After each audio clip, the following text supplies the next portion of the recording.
ครับมาดูนกกันนะครับวันนี้ขับรถผ่านมาเจอนกชนิดหนึ่งนะครับ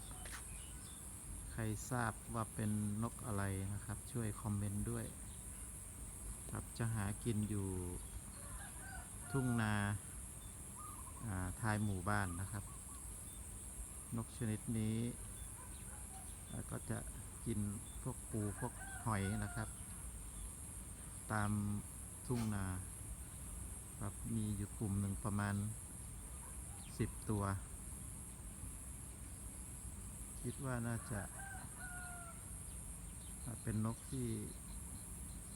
พักอาศัยอยู่แถวๆหนองหานนะครับแต่มาหากินไกลจากหนองหานประมาณ7 กิโลนะครับรู้สึกว่าจะคุ้นมีความ